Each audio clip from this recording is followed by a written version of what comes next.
We can do it together, but brothers, I need to take a commercial break. Any man who is not taking care of his children, I hope you have a terrible day. I hope your car don't start.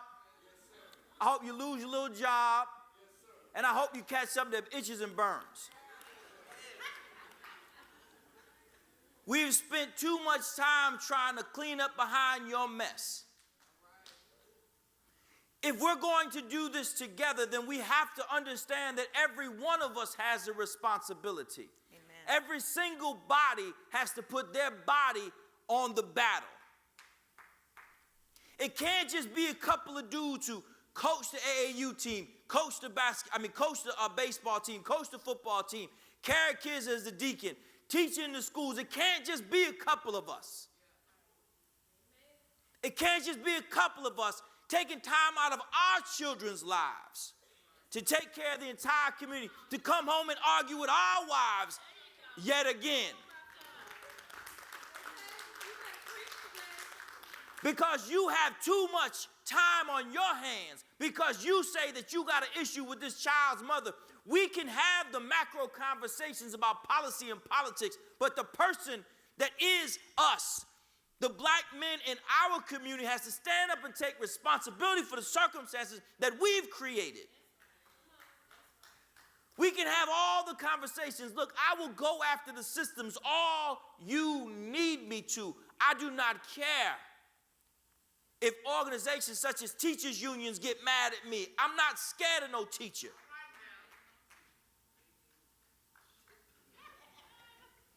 But that doesn't change the fact that once that conversation is over, I need brothers to stand up as strong, powerful men. I need them to be strong and powerful in the ways in which strong and power has not often been expressed. Not strong and powerful in a physical sense. Most of y'all ain't gonna touch nobody any daggone way.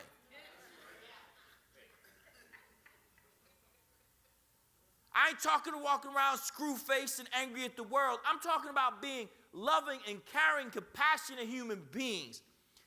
Being more than just the man that we were told we needed to be, something even greater, being human. And in our humanity, understanding that we have to take care of our children. That's the first thing that we have to do. Yes. Even insects find a way to make sure that their young receive at least that which they're supposed to get moving.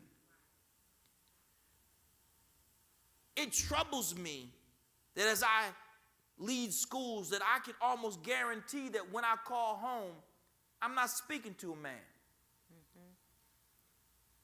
Mm-hmm. It is almost a promise that the person with whom I'm going to speak is going to be a woman. It's going to be a mother. It's going to be a grandmother. It's going to be an aunt. It's going to be a sister. It could even be a cousin or neighbor. But we've turned our neighborhoods into sororities. Yes. Amen. We've turned them into places where only women are held responsible for something that we as men need to be part of. We as men need to play a vital role, not just the role of the pastor, not just the role of the preacher or the teacher. I'm talking about a fundamental, on-the-ground grunt role of being home when the children come home. Splitting chores in the house. See, because it's not just a simple conversation that we're missing. Too many of our men have grown up raised by just women. This is not a knock on the women. But what it is it is a knock on brothers. We have to do better. We have to hold each other accountable. When that man says, hey man, y'all having a cookout, what should I bring? Tell him to get his kids. Mm-hmm.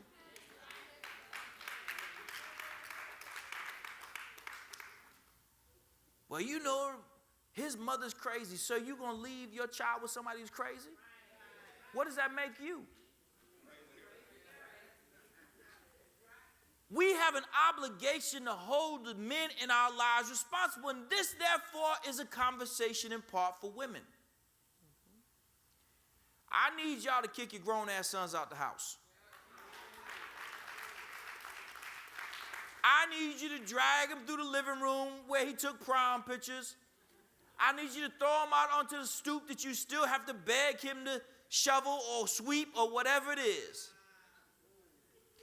I need you to tell him that no matter how big his imagination, your basement is not his apartment. I need you to stop calling grown behind men your baby. He stopped being a baby when he learned where to go to the bathroom.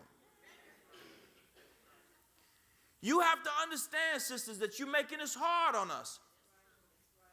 I get tired of going to college campuses, seeing bright young women on campus talking about, I want an intelligent thug. What kind of stupid ass? That like an oxymoron, like a jumbo shrimp? What are you talking about? But the problem is that this is what we're raising our young women to think. We're leading them to believe that in order for them to find a man who is worth having, they have to find a man who is a danger to the society. We don't even celebrate our own intelligent black men in the way that we need to. Oh, y'all will let him come shopping with you. But he's like your brother. The one who gets the good grades, oh, he's like a little brother to me. This dude who's in the library, this dude who's volunteering, y'all think he's soft.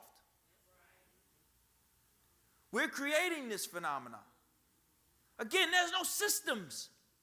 This is no school system. This is no government. This is regular garden variety black folks. These are our pathologies that we have to be honest with ourselves and look at. You can find some professor who will intellectualize it and try and find its way back to slavery, and if he does, fan-freaking-tastic. They come up with some cool majors like anthropological, sociological. I don't care. It doesn't really matter to me, because at the end of the day, I have children who are behaving badly because that's what we taught them. And we're going to feed them into a system that is waiting for them.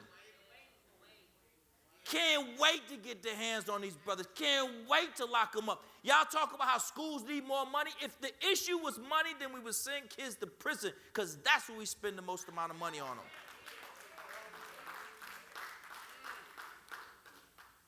We know the system wants them. The jaws are just clenched, just can't wait to chew them up and make them unemployable for the rest of their natural lives, put a stain on them where they couldn't even work in a school, couldn't even work with children, couldn't even give back to society.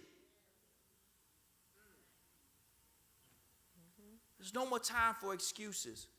We got to hold ourselves accountable. Each one of us has to ask ourselves, what is it that I can do? What can we do together? See, because some of the macro big decisions, some of the esoteric notions that people tend to talk about when they get on college campuses, when they want to impress you with their SAT or ACT words. I'm not trying to impress you, because I don't even know a lot of those words. What I want to do is impress upon you that together we can do this.